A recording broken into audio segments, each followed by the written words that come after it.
ప్రజల ప్రాణాలతో చెలగాటమాడుతున్న RMP doctor రాజుపై చట్టపరమైన చర్యలు తీసుకోవాలని బాధితురాలు తండ్రి కుసంగి దుర్గయ్య జిల్లా వైద్యారోగ్య అధికారి జ్ఞానేశ్వర్ కొల్చారం ఎస్ఐ మహమ్మద్ కు ఫిర్యాదు చేశారు.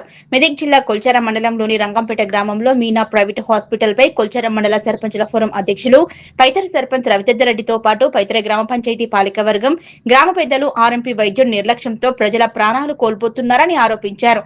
బాధితులు తెలిపిన వివరాల ప్రకారం ఈ నెల 2వ తేదీన తమ కూతురుకు జ్వరం రావడంతో రంగంపేటలోని మీనా ప్రాథమిక చికిత్సా కేంద్రంలో ఆర్ఎంపీ వైద్యుడు రాజు వద్దకు చికిత్స చేయించినట్టు తెలిపారు.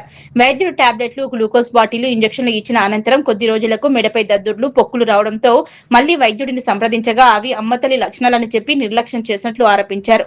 తదుపరి రోజు శరీరం అంతా దద్దుర్లు మరింత తీవ్రమయ్యాయని ఫోన్ ద్వారా సమాచారం ఇవ్వగా కూడా అదే సమాచారం ఇచ్చినట్లు ఫిర్యాదులో పేర్కొన్నారు.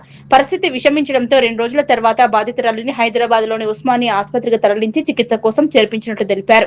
అక్కడి వైద్యులు రోగి పరిస్థితిని పరిశీలించి శైర్యం వైద్యం అందకపోవడం వల్లే ఆరోగ్యం మరింత క్షీణించిందని చెప్పినట్లు బాధిత కుటుంబ సభ్యులు ఆరోపించారు. ప్రస్తుతం కూడా బాధితురాల పరిస్థితి ఆందోళనకరంగానే ఉందన్నారు. ఆర్ఎంపీ వైద్యుడి నిర్లక్ష్యంపై సమగ్ర విచారణ జరిపి బాధితులపై కఠిన చర్యలు తీసుకోవాలని, తమతో పాటు కుటుంబానికి న్యాయం చేయాలని బాధితురాలి తండ్రి అధికారులను కోరారు. ఇదిలా ఉండగా గతంలో కూడా ఈ ఆర్ఎంపీ వైద్యంతో పలువురు మృతి చెందినట్లు ఆరోపణలు ఉన్నాయి.